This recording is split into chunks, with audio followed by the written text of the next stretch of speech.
My name's Emily Carter. I'm 29, and if you told me a few years ago that I'd one day see my name engraved on the board of one of the biggest hospitals in the city, right next to the people who once told me I'd never be good enough, I probably would have laughed in disbelief.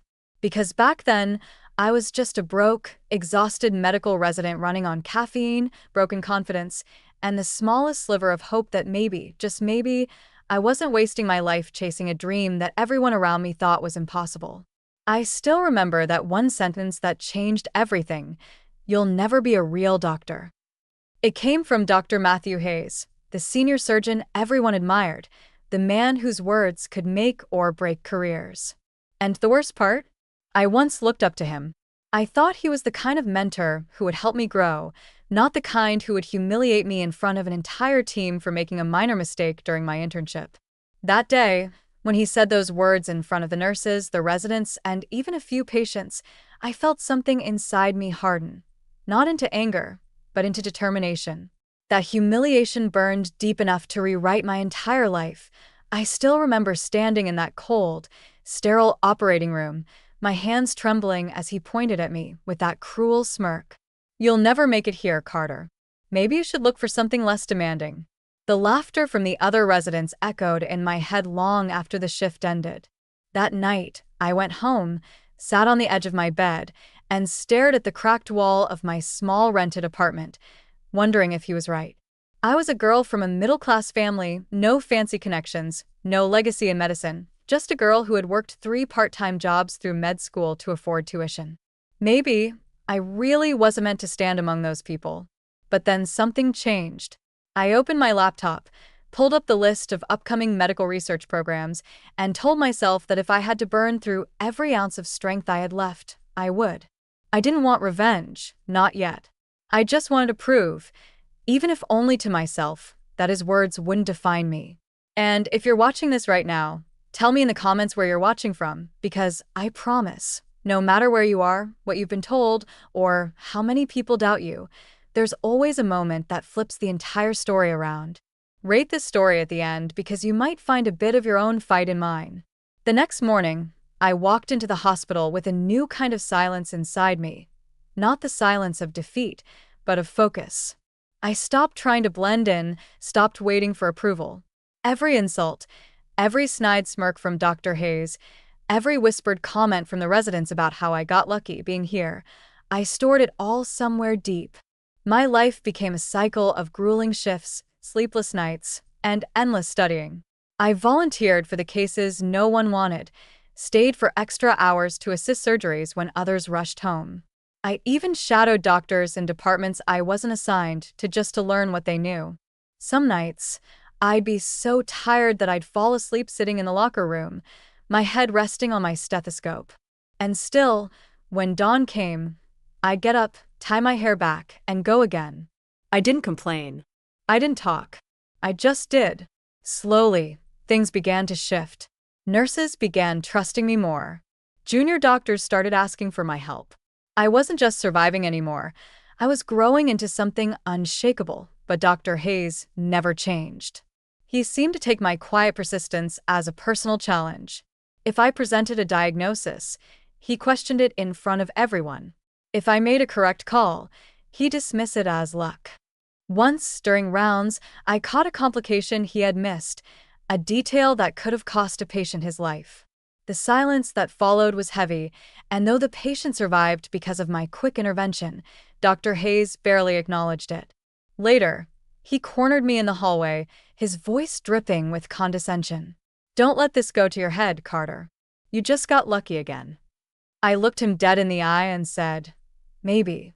But I'll keep getting lucky then." For a moment he froze, maybe because it was the first time I'd stood up for myself. That night, when I got home, I smiled at my reflection for the first time in months. Not because I'd won anything yet, but because I realized something important: the people who doubt you the most often fear you'll surpass them. Over the years, I started collecting quiet victories: a paper published here, a successful surgery there, a scholarship for a global medical fellowship that no one expected me to get. I didn't post about them, didn't brag, didn't seek validation. Every success was a brick in the wall I was building, a wall between me and the person Dr. Hayes tried to make me believe I was.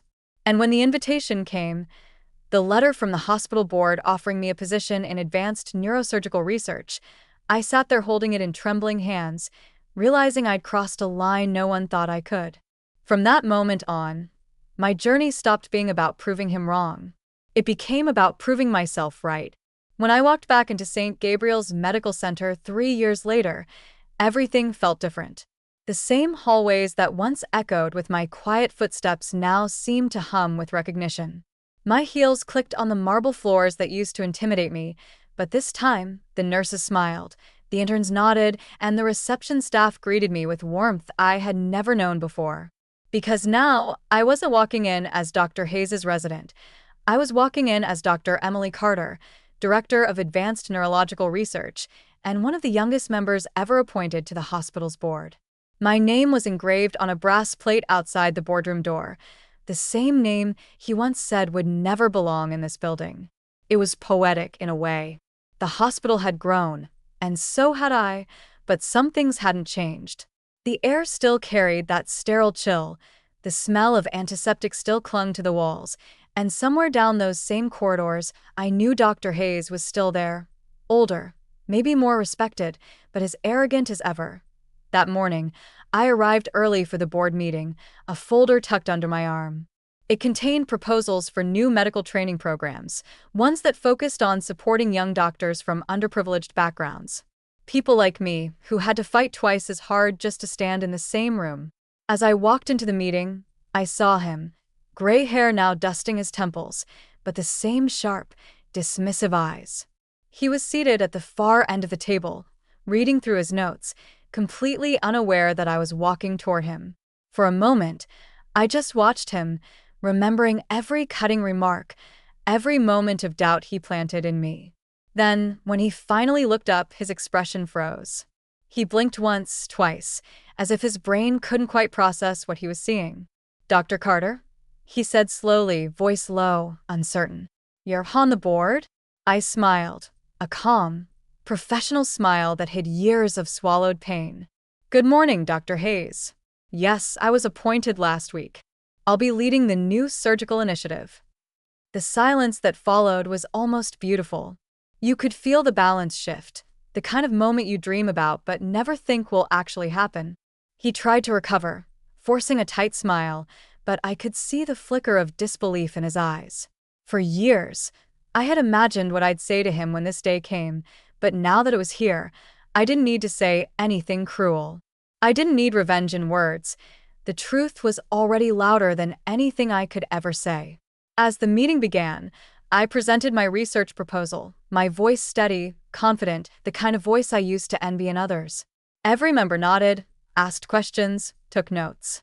Dr. Hayes sat silently, his pen unmoving. When it was over, the room erupted in quiet applause, and for the first time, I felt something inside me ease. Afterward, he approached me near the door. "You've done well for yourself," he said, tone half compliment, half concession. I met his gaze and replied softly, "You were wrong, Dr. Hayes. I did become a real doctor. Maybe not the kind you respect, but the kind who doesn't give up." He didn't respond. He just stood there, looking smaller somehow, like the years had finally caught up with him. I turned and walked away, the sound of my footsteps echoing through the hallway that once made me feel invisible. That echo, it no longer sounded like fear. It sounded like freedom. That night, when I returned home after that first board meeting, I didn't feel triumphant. Not in the way I thought I would. There were no fireworks, no cinematic victory music playing in the background, no tears of joy. Just silence. I stood by my apartment window, watching the city lights blur through the glass, and realized something profound. Success doesn't always roar. Sometimes it just sighs quietly and lets you breathe after years of holding it in. I poured myself a cup of coffee, the same cheap instant kind I'd survived on during residency, and smiled at the taste. It reminded me where I came from. For years, I'd imagined the day I'd finally be enough, the day people like Dr. Hayes would have to acknowledge my worth. But standing there, I realized something else. I didn't need his acknowledgement anymore.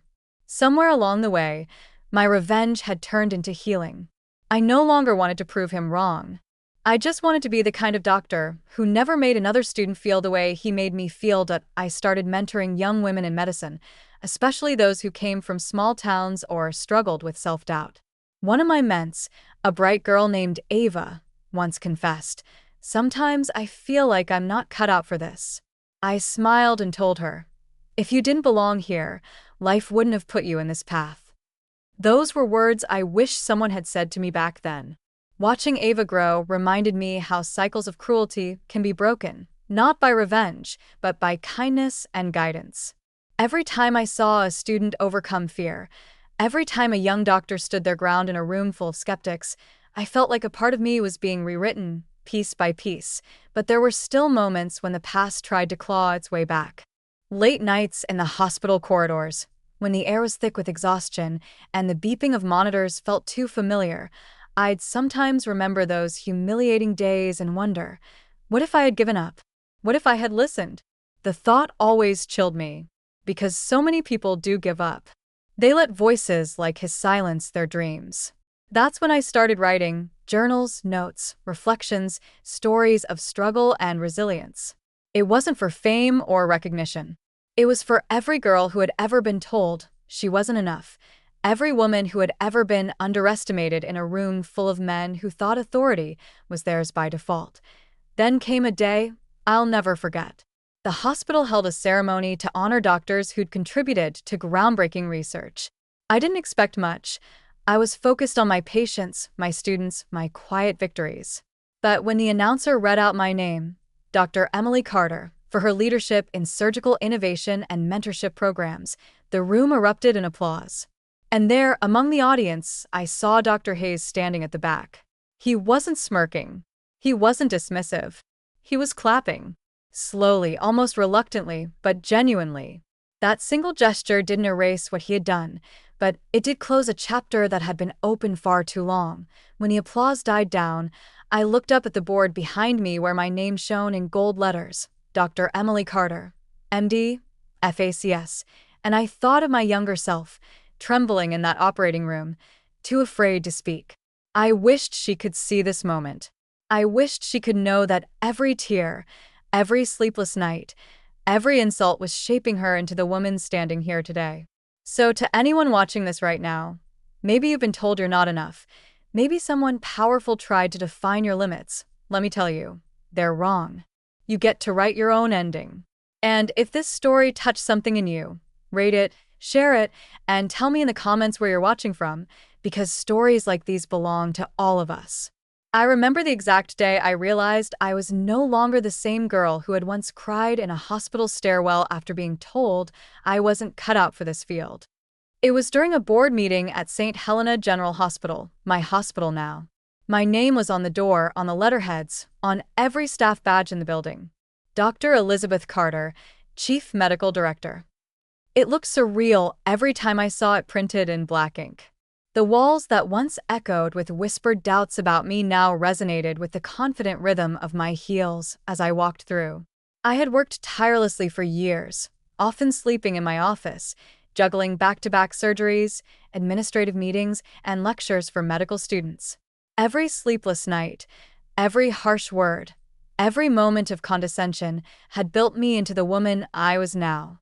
And yet, even with all of it, the respect, the success, the quiet revenge of proving every one of them wrong, there was one thing that would bring the story full circle. Seeing him again, Dr. Marcus Haynes, the man who had once told me I'd never be a real doctor. He was a renowned surgeon, charming, brilliant, and cruelly dismissive.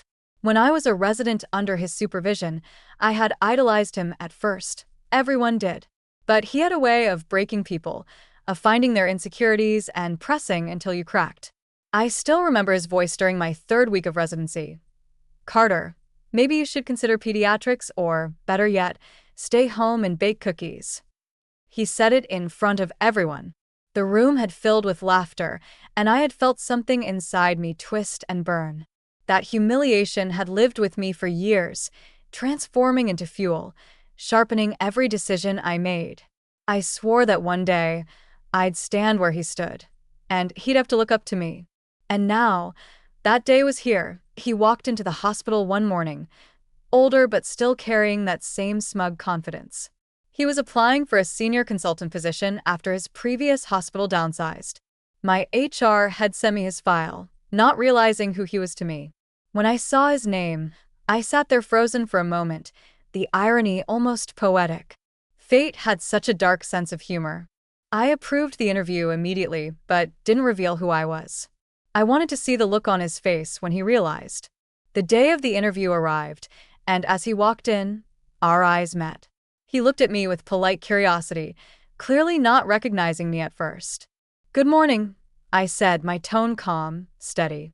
"Please have a seat, Dr. Haynes."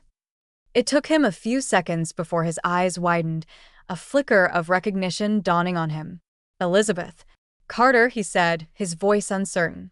"Dr. Carter." I corrected gently, my lips curling into a faint smile. The silence that followed was exquisite.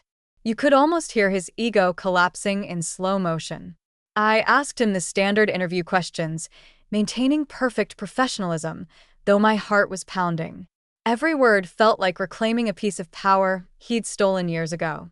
When I finally closed his file, I said, "Thank you for your time, Dr. Haynes. We'll let you know our decision." He nodded, trying to maintain composure, but his pride was visibly cracking. Before leaving, he said quietly, "You've come a long way." I looked him dead in the eye and replied, "You are wrong about me.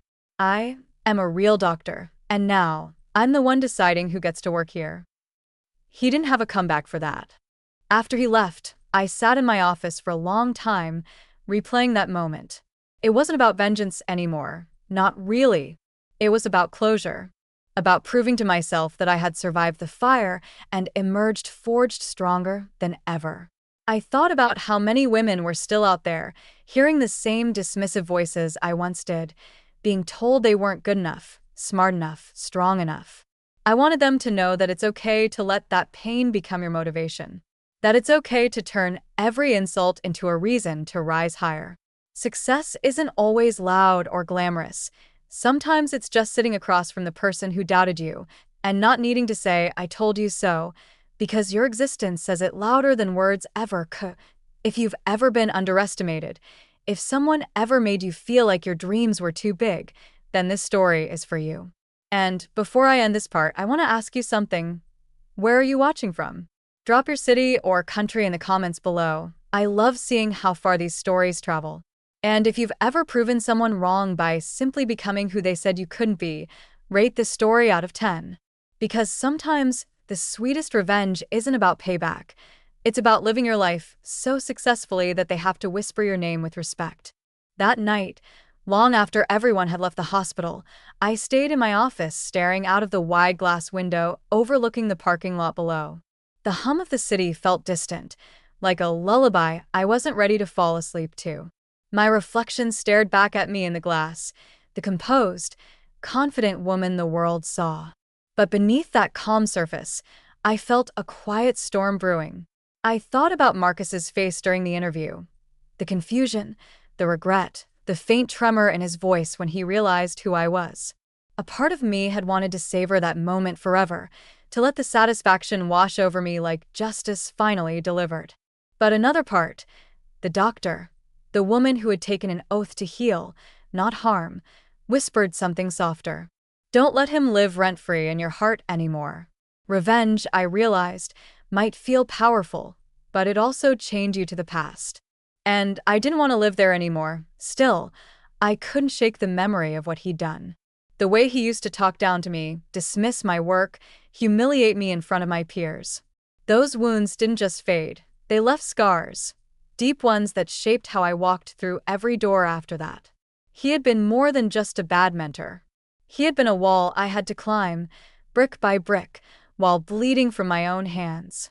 And yet, tonight, for the first time, I wondered if I'd built something too high, a fortress that kept not just pain out but also compassion. I leaned back in my chair, my fingers tracing the nameplate on my desk, Dr. Elizabeth Carter. The letters gleamed under the dim light. It was a symbol of everything I had fought for, but also a reminder of how hard it had been to stay kind in a world that hadn't been kind to me. The next morning, I walked into the boardroom where the hiring committee was reviewing candidates for the consultant position. Dr. Haynes has impressive experience, one of the senior members said, glancing through his file. He's overqualified, actually. The irony made me smile faintly. Years ago, that same word had been used against me. Underqualified. Now the tables had turned. Yes, I said slowly, choosing my words with care. But we also need someone who can lead with empathy, not ego. Someone who remembers what it's like to struggle. The room went quiet for a moment. I could feel their eyes on me, but I didn't flinch. Finally, the chairman nodded. Then who do you recommend, Dr. Carter? I flipped the page and named another candidate, a young female surgeon who reminded me so much of my younger self. Brilliant, nervous, full of potential, but already doubting her worth because of the way others looked at her. Her, I said simply. Give her the chance no one gave me. When the meeting ended, I walked out with a strange peace I hadn't felt in years.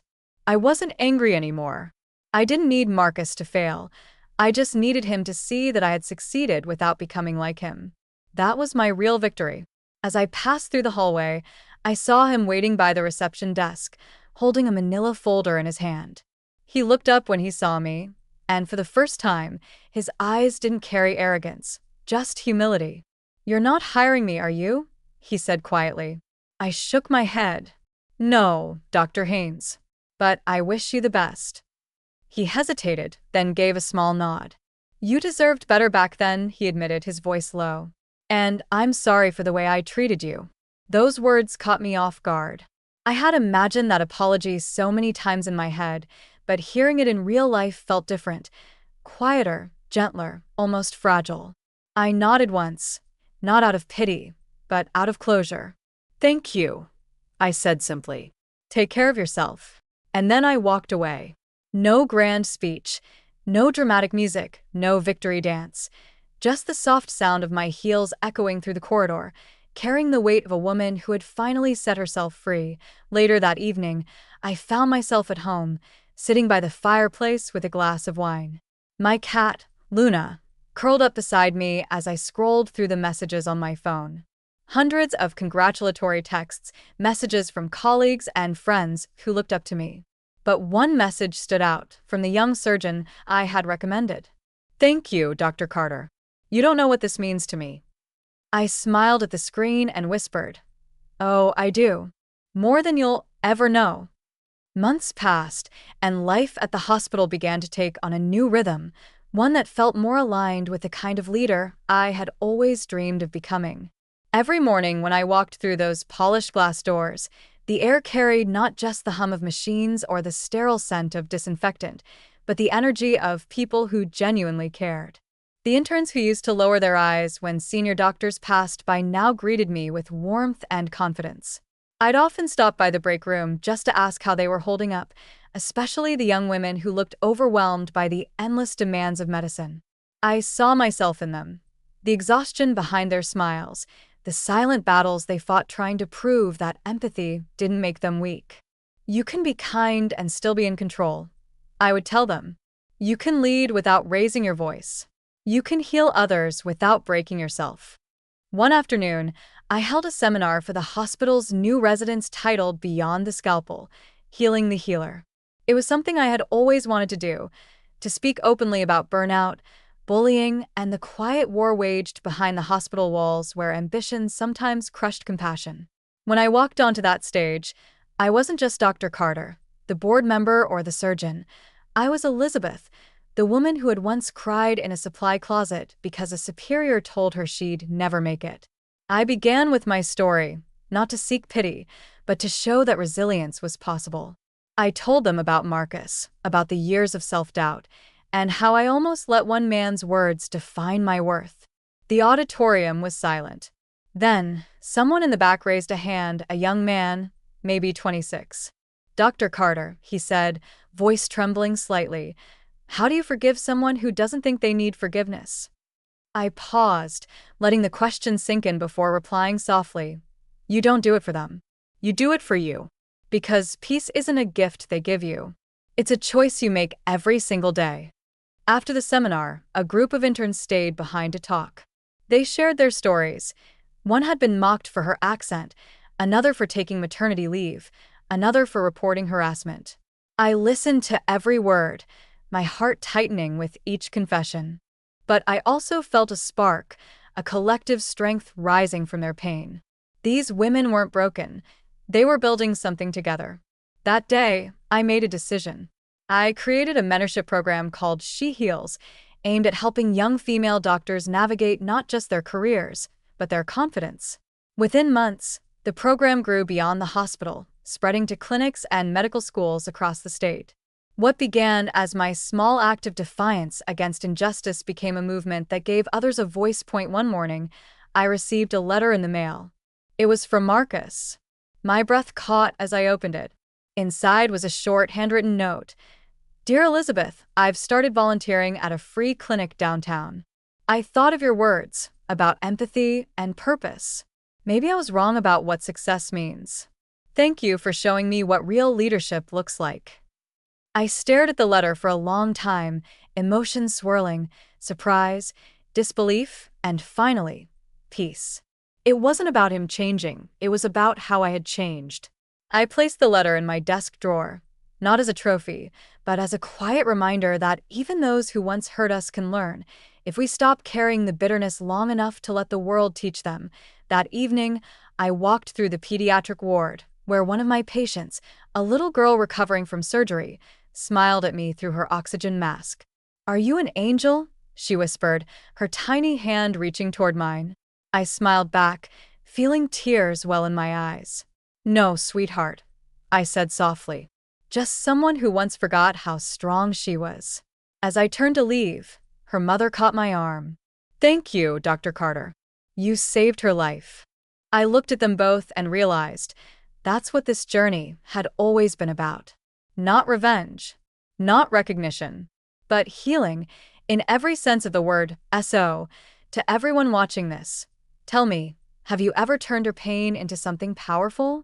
Drop a red heart in the comments if you believe that strength doesn't come from being unbreakable, but from rebuilding yourself every time you fall. And before you go, rate this story from 1 to 10. How did Elizabeth's journey make you feel? Don't forget to like, share, and subscribe to Outstanding Stories for more tales that remind you that no matter who doubts you, the most important belief is the one you have in yourself. Because sometimes, the best revenge is living the life they said you never could.